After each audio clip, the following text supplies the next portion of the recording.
સત્સંગ તરફ જઈ શકાશે. આવી રીતની અદ્ભુત વાતો કરી છે. પછી ઈ મહારાજે ત્યાં સભામાં જયારે આટલી બધી વાતો કરી ત્યારે એ ભાદરાના એક ભક્ત સભામાં બેઠા હતા, હાથ જોડ્યા છે પ્રભુને. પ્રભુ, મારે એક પ્રશ્ન કરવો છે. મહારાજે કીધું શું? ત્યારે એને કીધું કે અસુર કોને કહેવાય એનું લક્ષણ કયો, અસુર કોને કહેવાય. અને એ પ્રશ્ન પૂછનાર હતા ભાદરાના મૂળ શર્મા.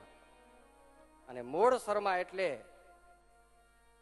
પછીથી સંત બન્યા અને જેનું નામ પડ્યું ગુણાતીતાનંદ સ્વામી. એ પૂર્વાશ્રમમાં જયારે હતા તેનું નામ હતું મૂળ શર્માજી. એ સભામાં પ્રશ્ન કર્યો અસુર કોને કહેવાય.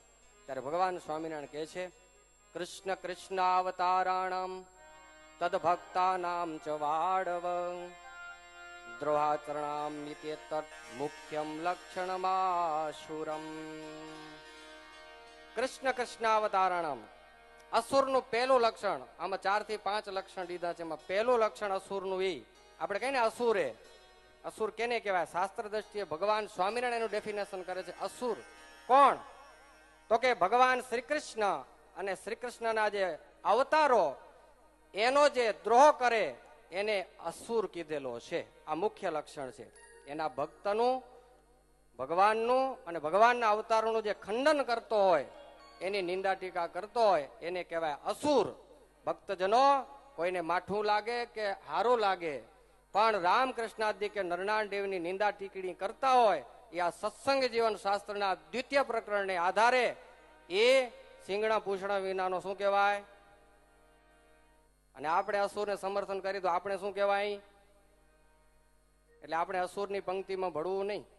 તમે રામને ન માનો તમને મુબારક, તમે કૃષ્ણને ન માનો તમને મુબારક, નરનાદેવને ન માનો તોય મુબારક, પણ નિંદા ન કરો એમાં તમને હાથ જોડી, નહીં તો અસુર થઈ જશો. સત્સંગી જીવન કે છે. શાસ્ત્ર મૂળ શું કે છે વિચારો. આપણે ભજીએ નહીં તો વાંધો નહીં, પણ ભાંગજોડ કરવાની શું જરૂર છે? કોણ કે છે રામ રામની માળા કરો, કૃષ્ણ કૃષ્ણની માળા કરો? કોઈ પાણા નાખતું નથી આપણને. આપણે સ્વામિનારાયણનું ભજન કરવું, ધ્યાન કરવું, નિંદા ટીકા ન કરાય. આટલો બિચારો સમાજ એ કૃષ્ણનું ભજન કરે છે. રામનું ભજન કરનારા કેટલા બધા ભક્તો છે, બિચારા ભાવથી ભજન કરેરા. એને કેટલો વિક્ષેપ થઈ જાય આપણે કઈ ભગવાન નથી તો એના હૃદયમાં કેટલો ધક્કો લાગે, એના નિશાસા લાગે. એટલે મહારાજ એને અસુરની યોનિમાં નાખી દીધું. એ તો અસુર જ છે. સુરા અને માંસમાં પ્રતીતિ વાળા દેવી દેવતાઓ હોય એને વિશે ઇષ્ટપણાની ભાવના રાખે એ પણ સહજાનંદ કહે છે અસુર છે. સ્ત્રી ગમન કરનારો પણ અસુર. કામી પુરુષ જેનામાં કામ અતિ હોય એ પણ અસુર. જેનામાં ક્રોધ ઘણો હોય એ પણ અસુર. જેનામાં લોભ ઘણો એ પણ અસુર. જેનામાં માન ઘણું બધું હોય એ પણ અસુર. જેનામાં ઉદ્ધતાઈ ઘણી હોય એ પણ અસુર. આપણે ક્યાં આવી નથી જતા ને આમાં? હે તો આપણે કોઈક કે તું અસુરે તો આપણે સહન નથી થતું ને, પણ આ ક્યાંક આવી જાય તો શાસ્ત્ર મૂળ વાંચીને તો બધી મૂળ ખબર પડે, નહીં તો ઉપર ઉપરની જ ખબર પડે અડધી ફડધી. આપણી પાસે મૂળ શાસ્ત્ર વાંચવાનો સમય નથી એટલે અડધેક થી વાતો પકડાય ને કોઈક 2 લીટી વચ્ચેની કાઢીને દઈ દે ને આપણે હાચી માની લે, પણ આગળ પાછળનું તો વાંચીને સંભળાવ્યું જ નહીં એને. પછી કેજો અહીંયા આમ કીધું હે, અહીંયા આમ કીધું હે, અહીંયા આમ કીધું હે, ટોકરા ખણી ખણીને આપણને દે. જેમ કેમ આ હિંસામાં યજ્ઞની કેમ પ્રવૃત્તિ થઈ ગઈ? અજે ન યજેતર આવશે હમણાં જ કથા. બસ એટલો કટકો કાપીને અમે મૂકી દીધો સમાજને. આમ જો આમાં કીધું હોય અજથી કે જગન કરાય એમ, પણ અજ એટલે ખાલી બકરો જ થોડું થાય. 3 વર્ષ જૂની ડાંગર હોય જે ઉગે ની એને અજ કહેવાય. એ અર્થ તો બતાવે નહીં. અને એને ઈચ્છા એને રુચિ છે માંસ ભક્ષણ કરવા માટે આટલો કટકો કાપી આવો અર્થ કરીને પ્રવર્તાવી દીધો. પોતાને જેને પૂજાવાનો હડકો આવડ્યો ની રામકૃષ્ણની નિંદા કરશે, સમજી લેવાનું. આ ચોખ્ખું ડેફિનેશન. તમને માઠું લાગે તો જીવો. જેને પોતાને પૂજાવું અને પોતાને ભગવાન થવું આવો હડકવા જેને ઉપાડશે ને રામકૃષ્ણની નિંદા કરશે, નક્કી સમજી લેજો. આ પછી હોય હું હોઉં તો ભલે ને ગમે XYZ એને કરી જવું અંદર. અમને અમારા ફોટા રાખો.